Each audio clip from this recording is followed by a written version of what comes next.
여러분 안녕하십니까? 뉴스플러스 시작합니다. 3월 24일 주요 뉴스입니다. 현대차가 올해부터 본격적으로 전기차와 미래 모빌리티 사업을 강화하겠다고 밝혔습니다. 빠르게 변하는 글로벌 자동차 시장에서 선도 기업으로 도약한다는 계획입니다.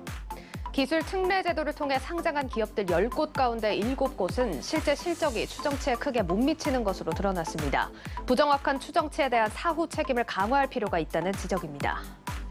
대한항공의 유상증자가 마무리되면서 아시아나항공 인수 작업도 8부 능선을 넘어섰습니다. 하지만 양사 모두 경영난을 겪고 있어 합병 이후 시너지에 대해서는 부정적인 시각이 적지 않습니다. 최태원 SK그룹 회장이 대한상공회의소 회장으로 공식 선출됐습니다. 최 회장은 사회적 가치 창출과 국가 의제 해결에 경제단체들이 적극적으로 나서야 한다고 강조했습니다. 첫 소식입니다. 차량 하부와 상부를 완전히 분리하고 용도에 따라 다양하게 제작할 수 있는 자율주행 지상 모빌리티 PBV. 현대차 그룹이 제시하고 있는 혁신 모빌리티 솔루션 중 하나입니다. 현대차 그룹이 이 같은 미래 모빌리티 사업을 본격 추진하고 나섰습니다. 조언을 얻기 위해 항공 우주 분야 전문가도 새롭게 영입했습니다. 송민화 기자입니다. 글로벌 전기차 시장을 선도하고 목적 기반의 미래 모빌리티인 PBV 사업을 강화하겠다. 현대자동차가 오늘 열린 주주총회에서 강조한 내용입니다. 현대차는 먼저 전기차 전용 플랫폼을 적용한 첫 모델인 아이오닉5의 성공을 계기로 글로벌 시장에서 선도 기업으로 도약하겠다는 비전을 제시했습니다. 본격적으로 경쟁이 심화되는 글로벌 EV 시장의 리더십 확보를 위해 당사 최초 전용 전기차인 아이오닉5를 성공적으로 런칭하고 차별화된 서비스 패키지 적용을 통해 고객들에게 새로운 가치를 제공하겠습니다. 현대차는 이어 미래 산업을 선점하기 위한 청사진도 제시했습니다. 앞서 영국 상업용 전기차 전문 업체인 얼라이벌사 투자와 미국 로봇 전문 업체인 보스턴 다이내믹스 인수를 단행한 바 있는 현대차는 목적 기반 모빌리티인 PBV 사업을 강화할 계획입니다. PBV 서비스가 활성화되면 항공 모빌리티를 이용한 고객이 지상으로 이동 중 차 안에서 의료 서비스를 받을 수도 있고 해외에서 주문한 상품을 최단 시간에 문 앞까지 배송받는 것도 가능해질 전망입니다. PBV와 연계한 도심 항공 모빌리티인 UAM 사업을 강화하기 위해 이지윤 카이스트 항공우주공학부 부교수를 사회이사로 선임한 점도 눈에 띕니다. 현대차 최초 여성 사회이사로 발탁된 이 교수는 항공우주공학 분야에서 전문가로 꼽히는 인물입니다. 글로벌 자동차 시장은 BMW나 폭스바겐과 같은 완성차뿐만 아니라 스타트업들도 전기차나 미래 모빌리티로의 전환을 서두르고 있습니다.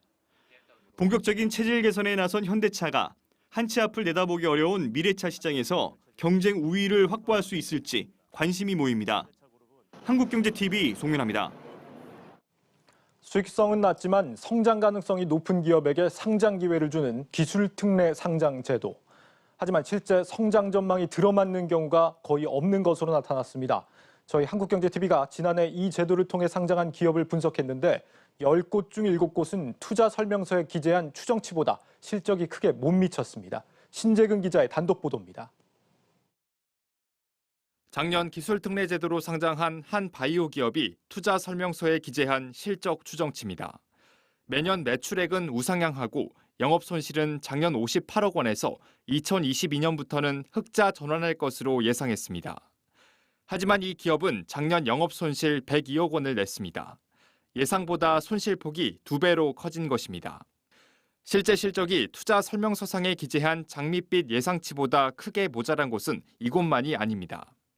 작년 연간 실적 추정이 가능한 23개 기술특례 기업 중 16개 기업의 실제 실적이 상장 당시 투자 설명서에 기재했던 실적 추정치를 밑돌았습니다. 특히 바이오 기업이 예상치를 크게 벗어나는 경우가 많았습니다.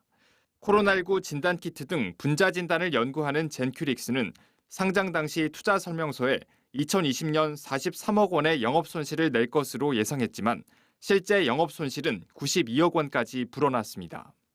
피플바이오와 SCM 생명과학 등도 실제 실적이 기대치보다 한참 낮았고 바이오 이외 기업도 상황은 비슷했습니다. 문제는 실적 추정치가 부풀려지면 공모가도 그만큼 높아지고 이는 고평가 논란으로 이어져 주가에도 부정적일 수밖에 없다는 것입니다. 기술특례 기업은 현재 가치를 판단하기 어려워 공모가를 산정할 때 미래 실적 추정치를 기반으로 하기 때문입니다. 전문가들은 이처럼 공시 내용이 사실과 크게 다를 경우 사후 책임을 강화할 필요가 있다고 말합니다. 우리나라는 미국과 달리 투자 설명서가 부정확하게 작성되더라도 이에 대해 법적 책임을 묻지 않는 경우가 대다수이고 투자자들도 기업 펀더멘털에 대한 장기 투자보다는 단기 차익에 더 집중하는 상황이라 좀 더 신중하게 접근할 필요가 있습니다. 신규 상장 기업들이 보다 현실적으로 실적 추정치를 제시할 필요가 있다는 지적입니다.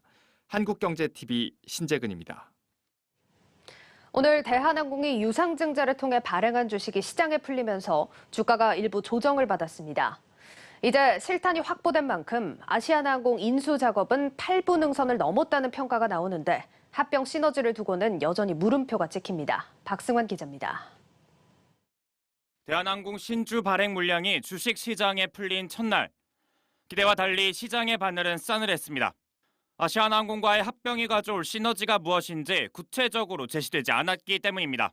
합병이 진행됨으로 인해서 실질적으로 과잉 공급이 좀 주는 걸로 이어져야 구조조정 효과가 본격화될 수 있다라고 아마 시장에서 판단하지 않을까 싶습니다. 합병을 해서 전략적으로 어떻게 할지에 대한 그 로드맵이 안 나왔잖아요. 정부의 지원과 유상증자로 숨통이 트이긴 했지만 대한항공과 아시아나항공 두 회사 모두 심각한 경영난을 겪고 있습니다. 2020년 말 기준으로 두 회사의 부채 비율은 대한항공이 660.6%, 아시아나항공은 1000%가 넘습니다. 그만큼 시간이 없다는 의미입니다. 시너지를 크기도 중요하지만 시너지가 빨리 와야 된다는 거죠. 노선 정리한다든가 인력 재배치 같은 건 아무래도 시간이 좀 많이 들어갈 거란 말이죠. 그래서 그런 부분에 있어서만큼 좀 시급하게 지금부터라도 얘기가 좀 잘 돼야 되지 않을까 이런 생각이 듭니다. 이 같은 지적에도 불구하고 대한항공은 코로나 상황 때문에 어느 노선을 줄여야 할지 감조차 잡지 못하고 있습니다. 사실 기지 하나하나가 공장에 비유되거든요. 그런 점에서 시너지가 잘 날 수 있도록 또 불필요한 건 또 좀 줄여내고 하는 작업이 꽤 중요하고 시간이 걸리는 일입니다. 항공여행 수요 회복이 늦어지는 상황에서 코로나 종식을 기다리기보단 인력과 노선 조정을 서둘러야 한다는 의미입니다. 한국경제TV 박수관입니다. LH 사태 이후 내부 정보를 활용해 부당이득을 취하는 행위에 대해 경계심이 커지고 있습니다. 특히 최근 급격히 규모가 커지고 있는 가상자산 시장도 예외는 아닙니다. 거래소들이 일부 내부 통제 장치를 운영하고 있지만 허술하기 짝이 없고 관련 규제조차 존재하지 않아 보안이 시급해 보입니다. 김태학 기자입니다. 지난 21일 국내 가상자산 거래소의 거래 대금이 코스피 일평균 거래 대금을 추월했습니다. 일주일 전보다 30% 증가한 수치입니다. 이처럼 엄청난 속도로 몸집을 불리고 있는 가상자산 거래소의 내부 통제 장치는 과연 제대로 마련돼 있을까? 가상자산 거래소의 경우 매매 체결뿐 아니라 상장 코인의 공시 업무까지 관장하고 있어 내부 직원이 마음만 먹는다면 내부 정보를 활용해 부당이익을 취하기 쉬운 것이 현실입니다. 국내 4대 가상자산 거래소의 내부 통제 규정을 보면 임직원의 거래를 원천 차단하거나 신규 상장 코인의 매매를 일정 기간 금지하는 내규를 마련해 운영하고 있습니다. 공시 업무를 처리하는 담당자 외에는 정보 접근을 어렵게 만들어놨고 담당자 역시 규정에 따라 구성한 상태라고 설명합니다. 문제는 이런 규정이 어디까지나 법적 구속력이 없는 회사 내규에 불과하다는 겁니다.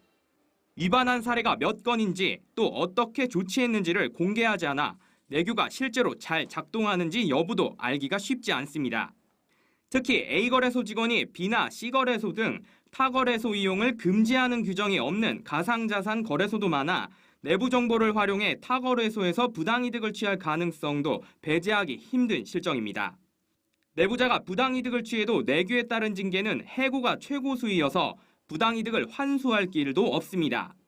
소위 말해 크게 한탕하고 먹튀하는 것이 가능하다는 겁니다. 기존 금융기관들은 자본시장과 금융투자업에 관한 법률, 자본시장법에 근거한 통제를 받고 있어 내부 정보를 이용해 부당이익을 취할 경우 내규에 따른 징계뿐만 아니라 법적 처벌까지 가능합니다. 실제로 한국거래소나 금융위원회 등 주요 기관은 증권거래 계좌를 하나만 만들 수 있고 부당이득이 발생하면 환수하도록 돼 있습니다. 심지어 위반 행위로 얻은 이익 또는 회피한 손실액의 3배 이상 5배 이하에 상당하는 벌금에 처한다고 법으로 명시된 상황입니다. 가상자산거래소 내부에서도 경계하는 목소리가 커지고 있습니다. 가상자산 시장에는 자본시장법 같은 규제가 없어 내부 정보를 악용한 범죄 행위 발생 시 처벌하는 데 한계가 있는 만큼 적용 가능한 법적 보완이 조속히 마련돼야 한다는 겁니다. 제2의 LH 사태가 가상자산 시장에서 불거지기 전에 투자자 보호를 위한 관련 법령 마련을 하루빨리 고민해야 할 때입니다. 한국경제TV 김태학입니다. 특집기획 세금 포비아에 신음하는 한국. 오늘은 그 세 번째 시간으로 현실에 맞지 않는 과세 기준에 대한 소식 전해드립니다. 경제 성장과 물가 상승에 따라 마땅히 조정돼야 할 과세 기준이 오랫동안 유지되면서 도입 당시엔 부자만 내던 세금을 최근에는 중산층까지 물어야 하는 상황입니다. 조현석 기자가 취재했습니다. 가장 대표적인 게 부자 세금으로 불리는 종합부동산세입니다. 2008년에 부과 기준을 공시가 9억 원 이상으로 개편한 뒤 13년째 한 번도 조정하지 않았습니다. 그러는 새 공시가 9억 원 초과 아파트는 빠르게 늘어 올해 서울 아파트 4채 중 1채가 종부세 대상이 됐습니다. 서울 강북의 30평대 아파트를 가진 1주택자들 중에서도 종부세를 물게 되자 소수 부자들만 대상으로 한 종부세 도입 취지가 무색해졌다는 비판이 제기됩니다. 지금의 부자 수준은 9억 원이 아니고 그 이상 아닙니까? 그래 따라서 9억 원이 더 기준을 상향 조정을 하는 것이 국민의 조세 부담과 취지와 그런 것이 전부 부합한다고 그렇게 보고 있는 것입니다. 과세 기준 현실화 요구는 그동안 부자세로 인식됐던 상속세에서도 나오고 있습니다. 최근 서울 강북의 집값도 15억 원을 훌쩍 넘으면서 일괄 공제 5억 원과 배우자 공제 5억 원 등 최소 10억 원의 상속세 공제를 적용해도 상속세를 물어야 할 대상자가 크게 늘어나고 있어서입니다. 상속세 과표 구간과 세율은 지난 2000년 이후 한 번도 조정되지 않았습니다. 배우자 상속 공제 최소 5억 원, 일괄 공제 5억 원 등 주요 공제 한도도 국제통화기금 IMF 사태 이전 수준 그대로입니다. 당시는 강남 대치동 음마아파트 한 채 가격이 2억 원이던 시절 10억 원 이상 자산가는 부자라는 인식이 강해 10억 원을 공제해주고도 남은 재산에 대해 상속세를 물리는데 큰 거부감이 없었던 시절 기준을 서울 아파트 평균 가격이 10억 원이 된 현재도 그대로 적용하고 있는 겁니다. 이처럼 현실과 동떨어진 과세 기준을 유지하면서 지난 20년간 소득 수준이 2.7배 늘어날 동안 상속세 규모는 무려 6배 이상 늘었습니다. 중산층도 상속세 대상에 점점 편입되고 있는 영향이 크다는 게 전문가들의 지적입니다.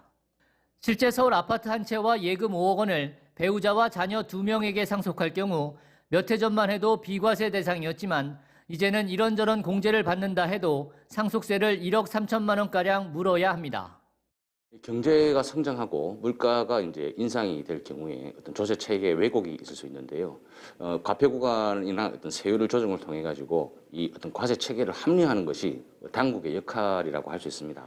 이 상속세는 부자세다 뭐 이런 인식 때문에 한 번도 조정을 거치지 않다 보니까 사실상의 정세가 이루어졌다 이렇게. 오래된 과세 기준을 그대로 유지하면서 부자들을 대상으로 한 세금이 다수의 중산층에도 부담을 주고 있지만 과세 당국은 부자세 손질은 국민적 공감대 형성이 우선이라며 난색을 표하고 있습니다. 한국경제TV 조현석입니다.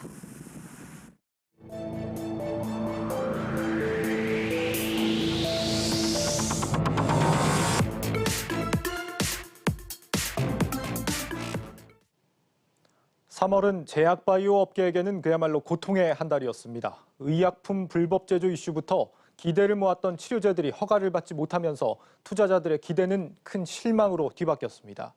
소액주주들은 다가온 주주총회에서 대거 행동에 나설 조짐입니다. 먼저 이달 불거진 제약바이오 업계의 사건들을 문영민 기자가 정리했습니다. 허가 또는 신고한 사항과 다르게 의약품을 제조했다. 식품의약품안전처는 바이넥스와 비보존제약으로부터 이러한 의약품 불법 제조 사실을 확인했습니다. 식약처는 두 회사가 각각 자사 제조 또는 위탁 제조한 38개 품목, 9개 품목에 대해 판매 중지 회수 조치에 나섰습니다. 약이라고 하는 건 제조서부터 시작해서 판매까지 신뢰를 기반으로 할 수밖에 없어요. 그 제조하는 과정에 있는데 문제가 생겼다면 그거는 도덕적으로 그러면 안 되죠. 그걸 바탕으로 해서 기존에 있는 기업들도 다시 한번 되돌아봐야 돼요. 제약바이오 업계 이미지를 실추시킨 이번 사태를 두고 제약바이오협회는 두 회사의 대표를 참석시킨 윤리위원회를 열고 소명 절차를 밟았습니다. 바이넥스와 비보존제약 모두 의혹이 사실과 다른 부분이 많다는 입장을 밝혔지만 이미 시장에서의 신뢰를 회복하기까지는 시간이 필요하다는 분석이 지배적입니다. 또 관심을 모았던 치료제들의 승인이 불발되면서 시장은 더욱 등을 돌리기 시작했습니다. 셀트리온의 레키로나주에 이어 두 번째 국산 코로나 치료제가 될 것으로 기대를 모았던 종근당의 나파벨탄이 식약처로부터 조건부 허가를 얻지 못했습니다. 러시아에서 진행한 임상 이상 평가 결과 주평가 지표인 임상적 개선 시간에서 대조군과 차이가 나타나지 않아 유효성을 입증하지 못했기 때문입니다. 저희가 조건부허가 신청을 할 때 상장 기획서를 냈어요. 이상을 시작할 때 중증 환자 전체를 대상으로 했었는데 지금 이제 유효성이 확인이 된 고위험군 환자를 대상으로 임상을 하게 될 것 같습니다. 지트리비엔티의 안구건조증 치료 신약이 미국 임상 3-3상에서 고배를 마시며 품목 허가에서 멀어졌습니다. 톱라인 분석 결과 1차 평가 변수인 안구 불편감에서 통계적 유의차를 확인하지 못한 겁니다. 신라젠과 코오롱 생명과학 사태를 겪은 후 바이오 업계에 대한 신뢰를 높이기 위해서는 자정 노력을 지속해야 한다는 지적이 나오고 있습니다. 한국경제TV 문형민입니다.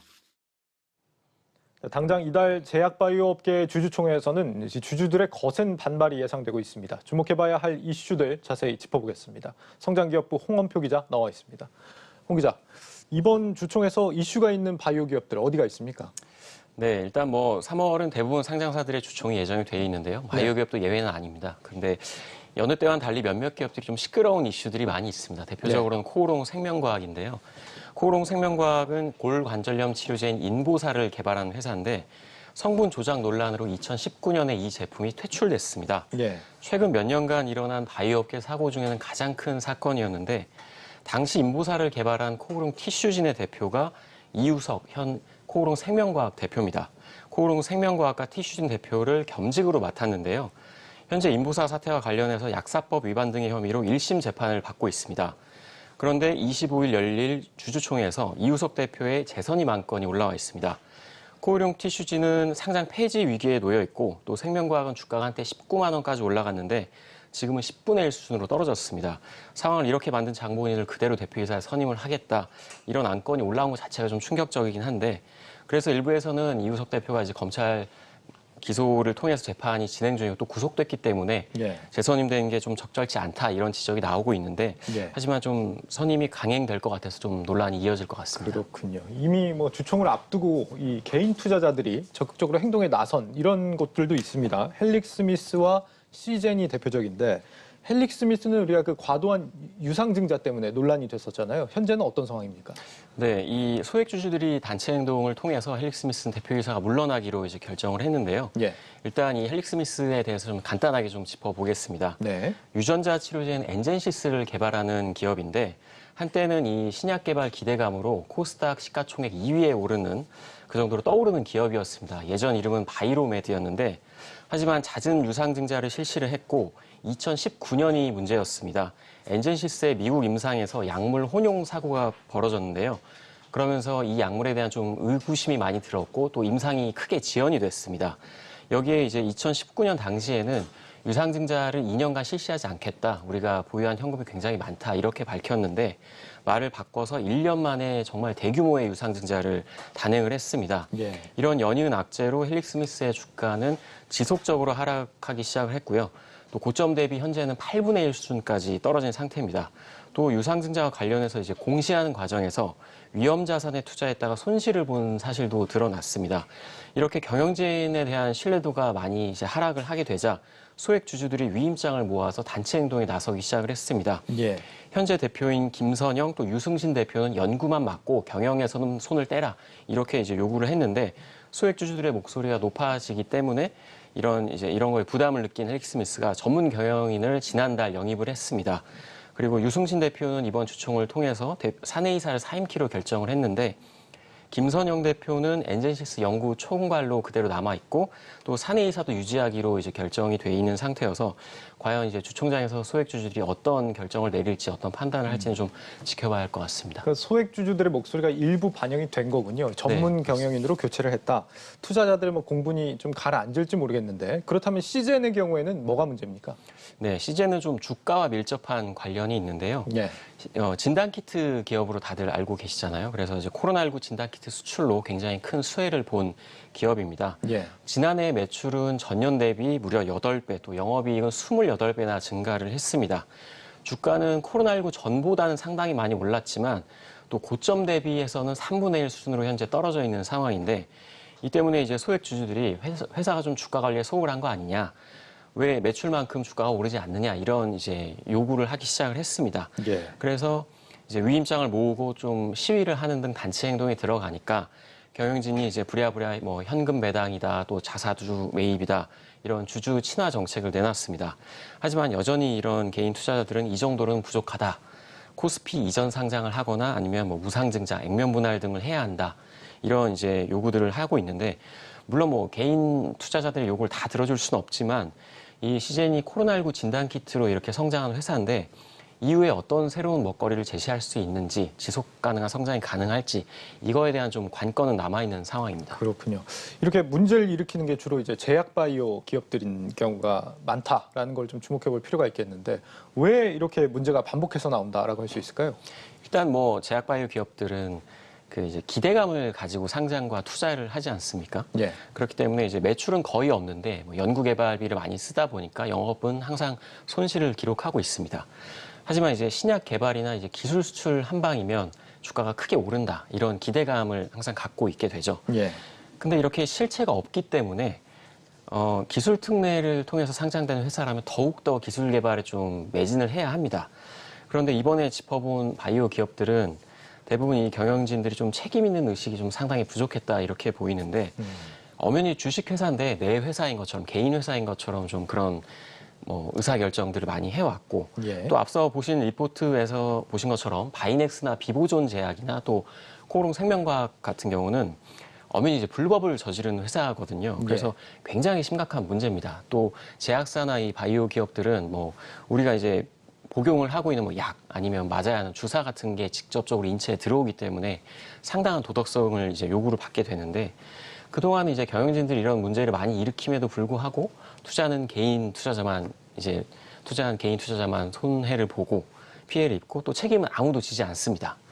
또 여기에 이제 법적으로도 솜방망이 처벌에 그치고 있기 때문에 이런 상황이 계속 이제 반복이 되고 있고요. 그래서 좀 엄격한 좀 처벌이 필요한 상황입니다. 그렇군요. 처벌 강도가 약하기 때문이다라는 얘기인데 문제가 발생하기 전에 좀 사전에 예방할 수 있는 이런 제도도 좀 미흡하다 이런 생각이 듭니다.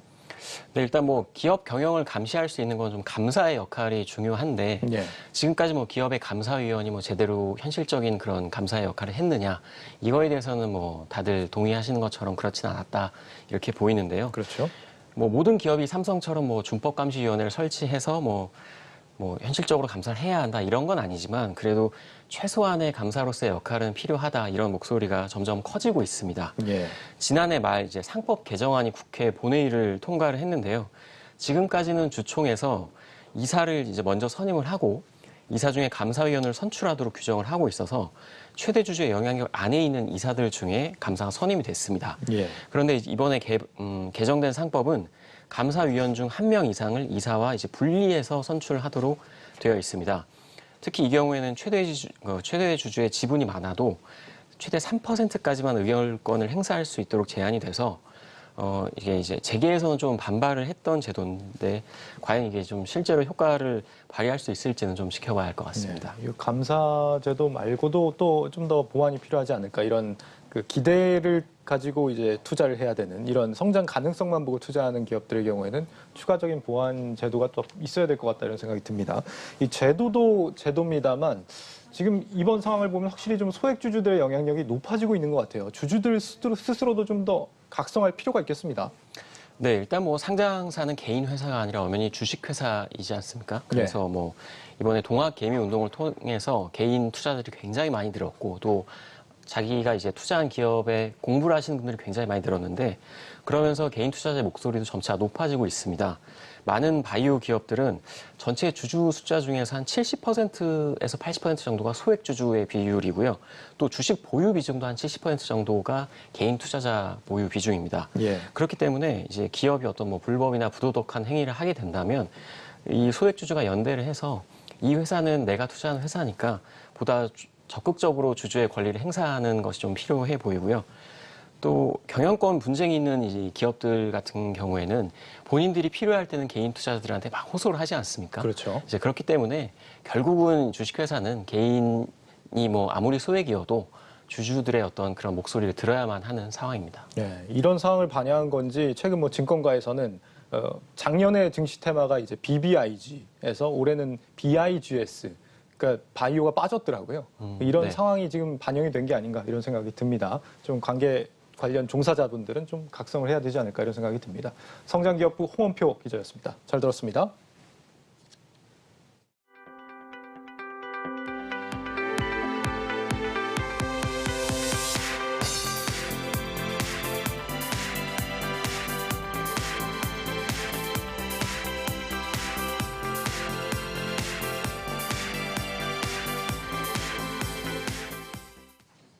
최태원 SK그룹 회장이 제24대 대한상공회의소 회장으로 공식 선출됐습니다.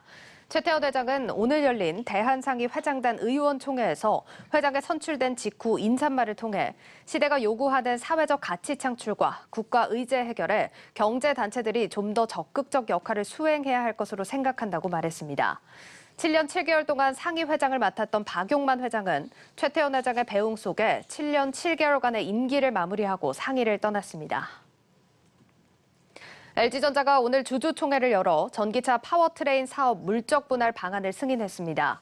주총에서 통과된 물적 분할 방안에 따라 LG전자는 신설법인 LG 마그나 e파워트레인을 100% 자회사로 분할하고 이후 마그나가 분할 신설회사의 지분 49%를 인수합니다. 합작법인은 올 7월에 공식 출범할 예정입니다. 이주열 한국은행 총재가 올해 물가 상승률과 경제 성장률이 지난달 25일 내놓은 전망치를 웃돌 것으로 전망했습니다.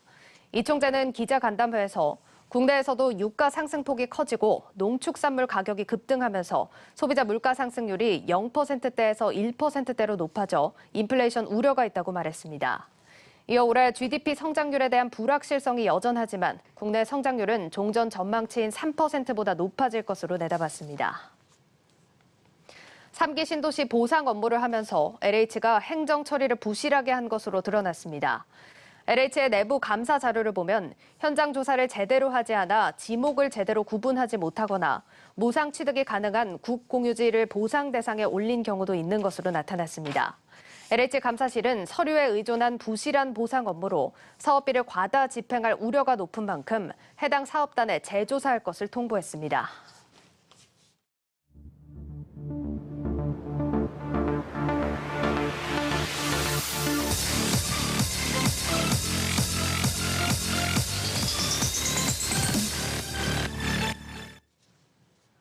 네, 종목 이슈 살펴보는 뉴스앤마켓 시간입니다. 오늘도 증권부 박혜린 기자와 함께하겠습니다. 어서 오세요. 안녕하세요. 자, 박 기자, 오늘 장 그래도 보면 코스닥이 하루 만에 또 반등을 해줘서 다행이고 저희가 어제 다뤘던 덕산 네오룩스도 오늘 또 최고치를 경신했습니다. 그렇습니다. 제가 보면서 박 기자 생각이 났는데 오늘도 또 좋은 종목 이야기를 나눠보죠. 최근에 역대급 상승률을 보인 종목이 있다고요? 네, 그렇습니다. 쿠키런으로 잘 알려진 게임 회사 데브시스터즈가 주인공입니다. 사실 쿠키런은 많이 알아도 데브시스터즈는 생소하신 분들도 있을 것 같은데 사명이 어떤 의미입니까? 네, 저도 궁금해서 물어봤는데요. 데브시스터즈는 성장 개발이라는 뜻의 디벨롭먼트, 자매를 뜻하는 시스터즈를 합친 것이라고 합니다. 데브시스터즈 측에 따르면 시스터즈는 꼭 자매라는 뜻에서 쓴 것은 아니고 무리 동료들이라는 의미로 사용했다라고 합니다. 알겠습니다. 자, 데브시스터즈가 기사나 리포트를 보신 분들은 알겠지만 역대급 성장률로 주목을 받고 있죠. 네, 3개월 새 660% 넘게 올랐습니다.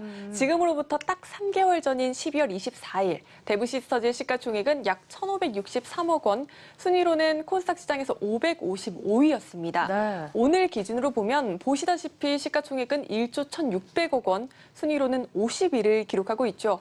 3개월 새 500계단을 껑충 뛰어오른 겁니다. 이 정도 뉴스는 사실 저희가 뉴욕 증시에 상장한 네. 종목에서나 들어볼 법한 상승폭이었는데 이 기간에 이렇게 많이 오른 종목이 또 있을까요? 네, 없습니다. 같은 기간 높은 상승률을 보인 종목들을 순위로 정리해봤습니다.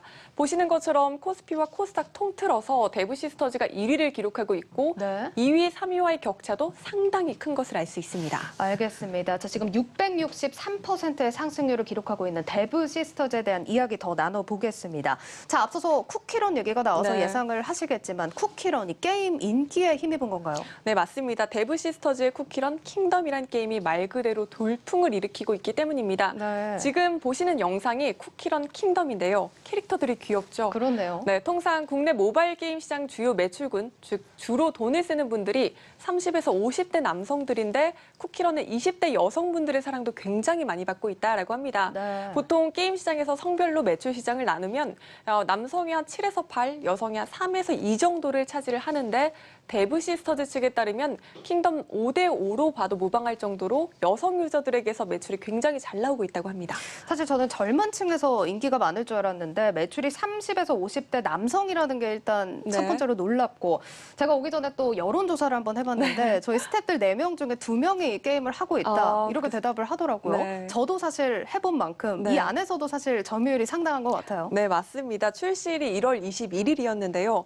유저층이 이렇게 다양하다 보니까 약 2개월이 지난 상황인데도 여전히 애플 앱스토어 매출 순위로는 1위, 구글 플레이 스토어에선 3위를 기록하고 있는 상황입니다. 사실 이 정도 수준이면 양대 시장을 다 점령하고 있다라고 네, 봐도 무방한 그렇습니다. 건데 대부 시스터즈 측에서도 이렇게 잘 될 걸로 예상을 한 건가요? 네, 물론 기대는 했지만 기대 이상의 결과가 나오고 있다라고 보고 있습니다. 네. 쿠키런의 전신인 오븐 브레이크를 시작해서 지금까지 쿠키런의 캐릭터를 기반으로 출시된 게임은 모두 9개였습니다. 네. 모두 흥행에 성공했던 건 아닙니다. 사실 6년 연속 적자를 기록할 정도였는데 주주들도 지치고 회사도 많이 답답했겠죠. 네. 다만 대부 시스터즈는 새로운 장르에 계속해서 도전을 했고 이번 킹덤과 같은 결과를 만들어냈다고 합니다.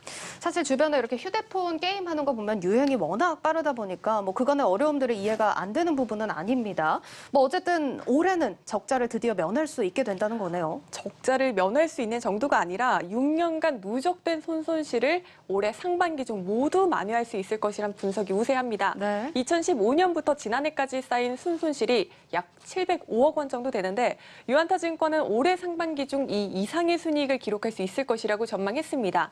워낙 그간 상황이 좋지 않았기 때문에 기저효과도 굉장히 크게 나타나는데요. 네. 보시다시피 증권사들은 올해 1분기 대부 시스터즈의 매출액과 영업이익이 각각 전년 동기 대비 375%, 6,880% 증가한다라고 추정하고 있습니다. 알겠습니다. 좀 비현실적인 수치인 것 같기도 한데 자 지금이 중요한 시점인 것 같습니다. 이미 들어가 계신 분들은 기분 좋은 소식이겠지만 사실 투자를 할까 말까 고민하셨던 분들은 네. 좀 부담이 될 수 있는 시점인데 그렇습니다. 그래서 오늘 이 종목의 하이라이트가 목표 주가일 것 네. 같습니다. 꽤 높게 책정이 되지 않았습니까? 네, 사실 불과 몇 달 전까지만 해도 조금 작은 종목이기도 했고 시장의 주목을 받지는 못했던 종목이었습니다. 네. 그래서 증권업계에서도 대부 시스터즈에 대한 분석 리포트를 내놓은 곳은 없었습니다.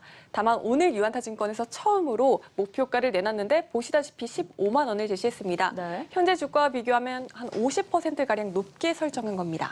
지금 중요한 게 3달간 600%가 올라와서 오늘 종가가 10만 원 선인데 여기서 지금 추가로 50%가 더 오를 거라는 거네요. 네, 그렇습니다. 남녀노소에게 모두 사랑받고 있다고 말씀드렸잖아요. 유저층이 다원화되고 있어서 경쟁 게임이 나오더라도 지속적으로 매출이 잘 나올 가능성이 높다는 분석입니다. 네. 또 해외 매출 비중이 20에서 30% 정도를 차지하고 있고 해외 현지화가 완료될 경우 북미와 일본 등에서 추가적으로 성장 가능성이 높다라고 보고 있습니다. 자, 그래도 앞서서 얘기를 했지만 이 업계가 워낙 또 유행이 빠르지 않습니까? 또 해외 그렇죠. 매출이 이렇게 잘 나와도 국내에서 인기가 유지돼야 될 텐데요. 네, 올 하반기 신작들도 출격을 준비하고 있습니다. 지금 보시는 영상이 건설 시뮬레이션 게임인 브릭시티입니다. 네. 이 게임을 시작으로 세이프 하우스와 쿠키런 오븐 스매시도 출시될 예정인데요. 특히 이 오븐 스매시 같은 경우는 쿠키런 캐릭터들이 굉장히 애정도가 높아진 상황에서 안정적으로 유저들의 사랑을 받을 것으로 기대되는 상황입니다. 알겠습니다. 자, 사실 역대급 전망과 목표 주가가 제시되긴 했지만 아직도 망설이시는 분들 많으실 것 같은데 이 목표 주가는 지금 어떤 기준으로 산출이 된 겁니까? 네, 현재 데브 시스터즈의 12개월 선행 주가 수익 비율은 10배를 밑도는 상황입니다. 네. 데브 시스터즈가 속해 있는 코스닥 IT 소프트웨어 업종 평균 PER은 65배에 달합니다. 저평가됐다는 평가를 받는 이유입니다. 또 유한타증권은 유사 기업인 컴투스와 또 웹진의 평균 PER인 13.2배를 적용하면 주당 15만 원은 나와야 한다라고 설명하고 있습니다. 지금 정리를 해보면 저평가와 추가 상승 여력, 또 하반기 신작 기대감까지 한 몸에 받고 있는 데브 시스터즈에 대한 이야기도 자세하게 나눠봤고요. 다음 이슈로 한번 넘어가 보도록 하겠습니다. 자, 롯데그룹이 중고나라를 인수한다고 합니다. 박 기자는 중고거래 해본 적 있으세요? 네, 저는 종종 하는데 제가 성격이 조금 급한 편이라서 네. 온라인으로 주문하면 하루 오래 이틀은 걸리잖아요. 그래서 중고 물품을 직거래로 사면 직접 가서 네, 싸게 살 수도 있고 바로 현장에서 받아볼 수도 있어서 좀 선호하는 편입니다. 좀 의외인데요. 뭐 저도 중고 나라는 아닌데 사실 당근마켓이 유행하면서 네. 저도 한번 해봤는데 저는 사실 이 산업이 굉장히 수면 아래 있는 산업이라고 생각했는데 생각보다 시장 점유율이 굉장히 크고 네. 인기가 많더라고요. 네, 맞습니다. 그래서 이번 롯데그룹의 인수 결정 이해가 안 되는 부분은 아닙니다. 네, 맞습니다. 롯데쇼핑이 유진 자산운용 등과 공동으로 중고나라 지분 95%를 인수하기로 했습니다. 전체 거래 금액은 1,150억 원으로 롯데쇼핑의 투자 금액은 300억 원 정도입니다. 네. 공동 투자자 중 롯데쇼핑만 전략적 투자자인데 롯데쇼핑은 나머지 재무적 투자자들의 지분을 인수할 권리를 보유한 것으로 알려졌습니다. 네. 즉 롯데쇼핑의 선택에 따라 언제든 중고나라의 최대 주주로 올라설 수 있다는 얘기가 됩니다. 자, 그러면 중고나라 얘기를 한번 좀 해볼 텐데 이게 지금 온라인 카페로 알고 있는데 네. 인수가 거론될 만큼 이렇게 커진 건가요? 네, 그렇습니다. 국내 중고시장은 2008년 4조 원 정도였는데 지난해 기준으로는 한 20조 원 규모로 급성장한 상황입니다. 네. 작년 거래액은 5조 원으로 전년 대비 43% 증가했고 월 사용자는 1,220만 명에 달한다고 합니다. 상당히 점유율도 크고 지금 시장 자체가 굉장히 크게 성장을 하고 있습니다. 어쨌든 중고나라가 이 중고업계의 큰 손이라고 봐도 될 것 같은데 네. 롯데쇼핑은 이 중고나라를 어떻게 활용하겠다는 계획입니까? 네, 롯데온 등과 함께 이제 시너지 효과를 내겠다는 계획입니다. 롯데그룹이 보유한 유통 및 물류 역량을 결합하면 중고나라의 가치를 키울 수 있다는 건데요. 네. 당장 생각해 볼 수 있는 것만 해도 예를 들어서 이제 해보셔서 알겠지만 중고 거래를 하려고 하면 네. 장소나 판매자에 대한 막연한 불안함 등이 네네네. 그런 게 있잖아요. 여자들은 더 그렇잖아요. 네, 롯데그룹은 백화점이나 마트, 편의점 등 다양한 오프라인 매장을 활용할 수 있을 겁니다. 이렇게 들으면은 뭐 당근마켓을 따라잡을 수도 있을 것 같고 증권업계 평가도 나쁘지 않을 것 같은데요. 네, 그렇지만 사실 300억 원이라는 금액이 조금 큰 금액은 아니기 때문에 네. 구체적으로 어떤 계획을 갖고 있는지 발표하지 않았고 또 따라서 이번 이슈로 시장에 큰 움직임은 없었습니다. 어떻게 다양한 시너지를 내는지는 더 두고 봐야 할 것 같습니다. 자, 이 얘기를 하다 보니까 또 최근 롯데 행보들을 한번 또 짚어볼 필요가 있을 것 같은데 이베이 코리아 인수도 지금 검토하고 있지 않습니까? 네, 그렇습니다. 최근에 쿠팡이 뉴욕 증시에 상장을 하면서 네. 국내 이커머스 시장이 격동기를 맞고 있습니다. 신세계는 네이버와 협업을 했고요. 네. 롯데그룹도 가만히 있을 수는 없겠죠. 지난해 롯데쇼핑의 이커머스 플랫폼 롯데온의 거래액은 약 7조 6천억 원이었습니다. 보시다시피 이베이 코리아는 20조 원으로 네이버와 쿠팡에 이어 세 번째로 컸습니다. 네. 롯데가 이베이 코리아를 인수하게 되면 단번에 업계 1위로 등극을 하게 됩니다.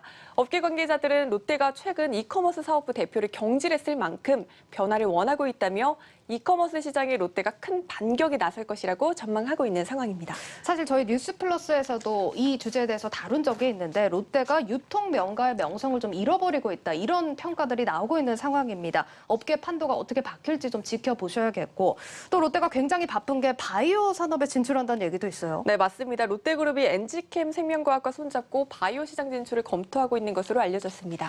롯데랑 바이오는 개인적으로는 잘 연결되지 않는데 이건 또 어떻게 활용하겠다는 겁니까? 네, 그렇게 보시는 분들이 많습니다. 삼성하면 삼성 바이오로직스, 네. SK하면 뭐 SK 바이오팜이나 SK 바이오사이언스가 생각나시죠? 네. 이렇게 다른 대기업들의 바이오 투자가 성공적인 것을 보고 자극을 받아서 롯데도 바이오 시장 진출을 검토하고 있는 게 아니냐는 게 업계 시각입니다.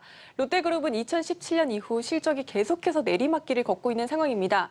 지난해 실적만 봐도 롯데쇼핑도 크게 줄었고 그룹 내 캐시카우 역할을 했던 롯데케미칼도 지난해 대상공장 화재 등으로 부진한 실적을 기록할 수밖에 없었습니다. 따라서 롯데그룹 차원에선 신사업을 통해 새로운 성장 동력을 발굴해야 한다는 위기감이 굉장히 커진 상황입니다. 자, 앞으로 롯데가 어떤 돌파구를 찾을 수 있을지 같이 지켜보셔야겠습니다. 증권부 박혜린 기자였습니다. 고맙습니다.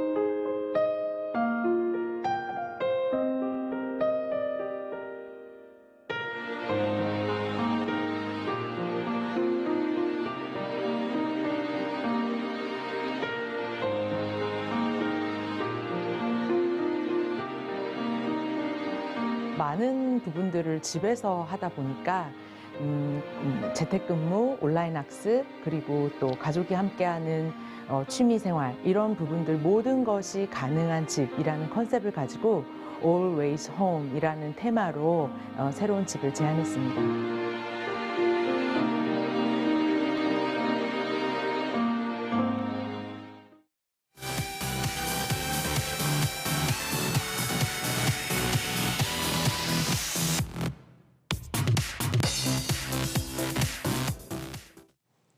네, 플러스픽 시간입니다. 이지우 기자와 함께하겠습니다. 네. 이 기자, 네. 첫 번째 키워드 바로 보죠. 네.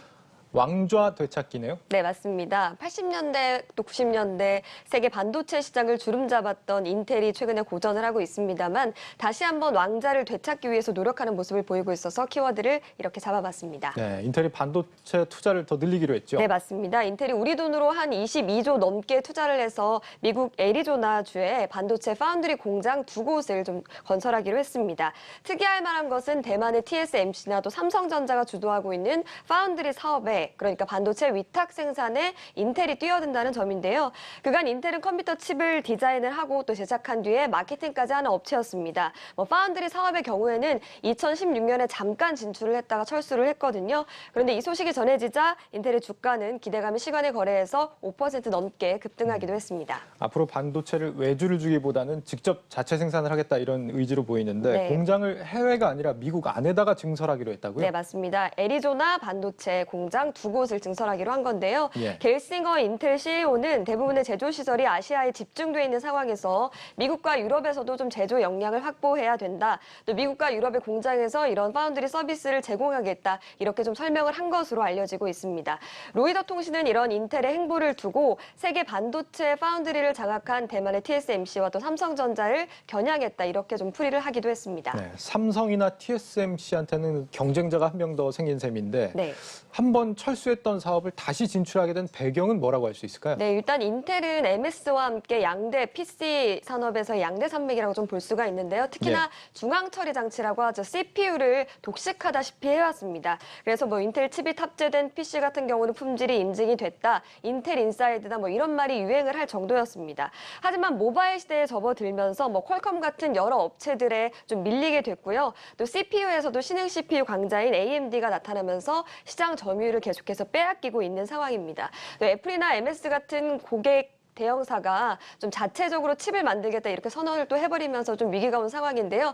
이런 위기 속에서 좀 새로운 성장 동력을 차지하겠다 이런 행보로 좀 보이고 있습니다. 네, 요즘 이렇게 글로벌 강자들이 오히려 더 먹거리 찾기에 분주한 것 같아요. 네. 그런데 미국 정부도 인텔을 이번에 좀 지원하고 나섰다고요? 네, 맞습니다. 앞서 조 바이든 미국 대통령이 반도체 생산이 행정부의 최우선 과제다 이렇게 밝히기도 했는데요. 네. 아무래도 이제 삼성전자나 TSMC 같이 반도체 패권이 좀 아시아에 있는 것을 이제 조금 약간 주목을 하고 이 반도체 패권 경쟁에서 좀 주도권을 잡겠다 이런 의지로 좀 풀이가 되고 있습니다. 예, 인텔이 22조 원 투자를 선언했는데 네. TSMC나 삼성전자도 그렇게 호락호락하게 당하지만은 않겠죠? 그렇겠죠. 어떤 투자 계획이 있습니까? 네, 일단 파운드리 1위가 바로 TSMC인데요. 올해에만 31조 원을 투자해서 설비 투자를 할 것이라고 밝혔는데 예. 이게 지난해 투자액에 비해서 63%나 좀 많은 금액입니다. TSMC는 현재 미국 애리조나주는 물론이고 대만 현지에도 공장이 있고요. 또 일본에도 반도체 후공정 그런 기업을 좀 개설할 것으로 좀 알려지고 있는 상황입니다. 삼성전자도 역시 미국에서 파운드리 공장을 증설할 것으로 좀 예정이 돼 있는 상황입니다. 앞으로 그러면 이제 3파전이 예상되는데 네. 실제 이 인텔의 진출이 삼성이나 TSMC에 얼마나 위협이 될까요? 일단 뭐 인텔이 단기간에 성과를 내기는 좀 어렵겠죠. 왜냐하면 파운드리 사업에 어쨌든 처음 진출하는 것이기 때문에.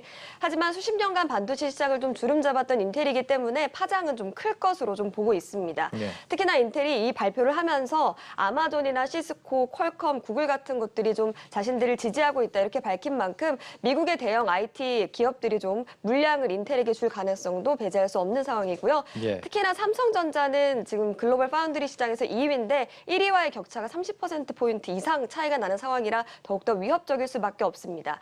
기술 면에서도 보면 현재 인텔은 뭐 TSMC나 삼성전자가 개발하고 있는 3나노 공정에는 못 미치는 7나노 공정을 좀 개발하고 있지만 이 역시도 금방 따라잡을 수 있다라는 분석들이 좀 나오고 있습니다. 당장은 기술력 격차도 나고 따라잡기가 쉽지 않지만 장기적으로 보면 좀 위협적일 수도 있다 이런 얘기군요. 네. 증권가에서는 여기에 대해서 좀 안심해도 된다 이런 식의 발언들을 많이 하던데 확실히 이 기자는 좀 더 냉철하게 분석을 해준 것 네, 같습니다. 냉철하게 한번 해봤습니다. 네, 다음 키워드 보겠습니다. 네. 네, 환불 되나요? 이렇게 되어 있네요. 네, 환불 잘 하십니까? 저는 환불을 안 하는 편입니다. 아, 잘 안 하십니까? 신중하게 사는 편이죠. 아, 신중하게 사시는구나. 네. 네. 저는 환불 잘 하는데요. 네. 정확히 내일부터는 위험이 큰 금융상품에 가입하면서 제대로 설명을 듣지 못할 경우에 환불을 받을 수 있게 된다고 하는데 오늘 이 얘기를 해드리려고 키워드를 이렇게 잡아봤습니다. 네, 이 법이 내일부터 시행이 네, 된다고요? 맞습니다. 25일부터 금융소비자법이 시행이 되는데요. 위법 계약 해지권이라는 것을 행사할 수가 있게 됐습니다. 이게 말 그대로 위법한 계약에 대해서 5년 이내에 계약을 해지할 수 있도록 요구할 수 있도록 하는 권리를 말하는데요. 네. 쉽게 말하면 은행에서 대출을 가입하러 갔는데 펀드 상품을 가입하라고 한다든지 또 위험한 상품을 두고 안전한 상품이라고 속여 판다든지 하는 것에 대해서 환불을 요청할 수 있다. 이렇게 보시면 될 것 같습니다. 네, 만약에 속여서 팔았다는 걸 알게 되면 소비자는 어떻게 대처를 해야 됩니까? 일단 소비자가 금융위원회에서 고시하는 해지 요구서에다가 증빙 자료를 좀 첨부를 해서 금융사에 제출을 하면 됩니다. 예. 금융사 위법 행위를 인지하게 된 날로부터 1년 이내에 좀 하시는 게 좋고요. 금융사는 10일 이내에 수락 여부를 좀 통지를 해야 되는데 아무런 이유도 없이 통지를 하지 않을 경우에는 자동적으로 계약이 해지가 되는 그런 방식입니다. 네, 계약이 잘못됐다는 걸 알게 되면 1년 안에 해지를 받아준다. 네. 이 해지를 청구하게 되면 이 내가 낸 돈은 전부 다 돌려받을 수 있는 겁니까? 그건 또 아닙니다. 사실 환불을 받을 수가 있고 원래 같았으면 내야 될 위약금 같은 것들도 내지는 않지만 돌려받지 못하는 비용도 좀 있는데요. 예. 현재 대출에서는 대출 받은 기간 동안의 이자나 또 카드 연회비, 펀드 수수료, 투자 손실 같은 것들은 회수가 할 수 없다. 이렇게 좀 밝혀지고 있습니다. 투자 손실까지 못 받는다라고 한다면은 아예 가입을 할 때부터 좀 신중해야겠다 이런 생각이 듭니다. 네. 위법 계약 해지권을 지금 알아봤는데 또 내일부터 바뀌는 것들이 더 있죠. 네, 맞습니다. 또 청약 철회권이라는 것을 행사할 수 있게 됐는데요. 그간 이 청약 철회권은 투자 자문업이나 또 보험에만 한정이 돼 있었는데 이제 전 금융상품에 좀 도입이 된다 이렇게 보시면 될 것 같습니다. 청약을 철회한다. 그러니까 가입했던 걸 취소할 수 있다 이겁니까? 네, 맞습니다. 청약 철회권은 단순 변심에도 가능하기 때문에 증명이 필요 없고요. 그냥 고시만 뭐 휴대폰 메시지라든지 이런 걸로 고시만 좀 해주면 된다고 하는데요. 예. 대출청 상품의 경우에는 이미 공급받은 금전이나 재화, 이자, 수수료 등도 반환을 해야 합니다. 그러니까 상품에 가입했다가 갑자기 마음이 바뀌어서 취소를 하는 게 가능해진다고요? 네, 대신 기간이 정해져 있다는 점을 좀 유의를 하셔야 될 것 같은데요. 예. 보장성 상품은 15일, 대출성 상품은 14일 이내에만 처리가 가능하고요. 투자성 상품의 경우에는 가장 짧은 7일 안에 하셔야 됩니다. 다만 고령자분들 같은 경우에는 사실 투자성 상품 구조에 대해서 이해가 어려우실 수 있기 때문에 숙려 기간을 별도로 준다는 점도 유의하셔야 될 것 같습니다. 네, 이것 때문에 블랙 컨슈머분들이 악용하면 어쩌나 금융회사들이 요즘에 좀 걱정들이 많더라고요. 네. 위법 계약 해지와 청약 철회 이 두 가지 말고 달라지는 게 또 뭐가 있습니까? 또 있습니다. 네. 바로 자료 열람 요구권이라는 걸 행사할 수 있게 되는데요. 이건 금융회사로부터 피해를 봐서 소송이나 분쟁을 하실 때 좀 필요한 유용한 제도라고 볼 수가 있겠습니다. 그동안 불안전 판매 같은 것들로 소비자가 금융사와 조금 이렇게 소송이 있었을 때 스스로 증빙 자료를 좀 마련을 했었어야 됐는데요. 이제는 소비자가 필요한 부분을 녹취를 따거나 혹은 사본을 받아볼 수가 있습니다. 금융사가 만약에 자료를 갖고 있지 않으면 과태료 1억 이하를 물어야 할 수도 있기 때문에 이 점도 유의하시면 좋을 것 같고요. 다만 이 제도는 내일 바로 시행하는 게 아니라 금융사들이 시스템을 만들 시간을 감안을 해서 9월 25일부터 시행된다는 점도 유의하셔야 될 것 같습니다. 네, 잘 알겠습니다. 플러스픽 이지호 기자였습니다. 잘 들었습니다. 고맙습니다.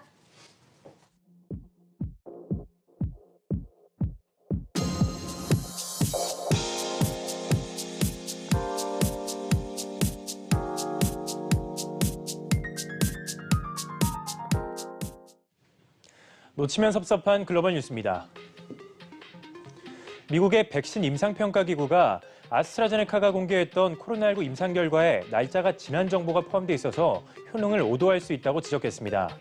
데이터 안전 모니터링 위원회는 아스트라제네카 측이 백신 효능을 더 효과적으로 보이게 오도할 수 있는 이 날짜가 지난 정보를 제공했다고 우려했는데요. 잘못된 정보로 인해 아스트라제네카 임상 결과에 대한 언론 보도가 오도될 수 있다고 덧붙였습니다.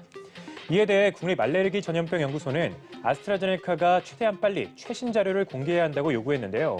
앤서니 파우치 소장은 임상 자료에 근거한 아스트라제네카 백신은 꽤 훌륭하지만 이를 바탕으로 나온 언론 보도는 완전히 정확한 내용은 아니라고 지적했습니다. 테슬라의 일론 머스크가 새로운 사업 추진에 박차를 가하고 있습니다. 미국 마이애미주 수아레즈 시장은 원활한 교통관리를 위해서 연방정부의 테슬라의 CEO 일론 머스크가 제안한 전기차용 지하터널 건설을 위한 지원금을 요청할 예정입니다.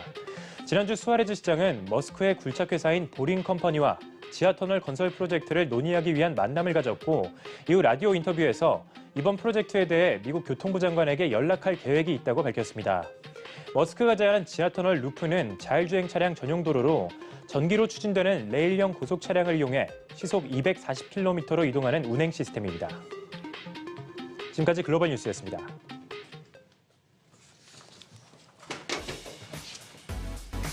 이어서 주요 일정 전해드립니다. 먼저 국내 금감원이 옵티머스 관련 3차 제재심의위원회를 내일 진행합니다. 글로벌 일정으로는 제롬 파월 연준 의장과 제닛 옐런 재무장관의 상원 증언이 이어지고 미국의 3월 제조와 서비스업 PMI 지표, 미국의 주간 원유 재고 발표가 있다는 점까지 전해드리겠습니다. 배터리에 이어 반도체까지 우리의 주도권을 위협하는 미국과 유럽의 자체 생산 기조가 연초부터 두드러지고 있습니다.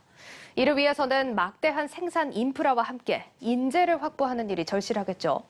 당장 배터리 시장에서는 중국뿐 아니라 유럽의 노스볼트 같은 업체들도 한국의 인재들을 대거 영입하려는 움직임을 보이고 있습니다. 인력들의 몸값이 천정부지로 치솟을 텐데 우리 기업들로서는 큰 고민이 아닐 수 없습니다. 결국 사람에 대한 경쟁력 확보가 기업 경쟁력을 좌우하는 핵심 열쇠가 될 것으로 보입니다. 이미 국내 주요 기업들의 인재 영입 전쟁은 시작된 것으로 보입니다. 하지만 정작 영입을 하려 해도 인재 자체가 많지 않다면 그 또한 고민이 아닐 수 없습니다. 국가 차원의 인재 육성에 전력해야 할 때입니다. 오늘 준비한 소식은 여기까지입니다. 여러분 고맙습니다.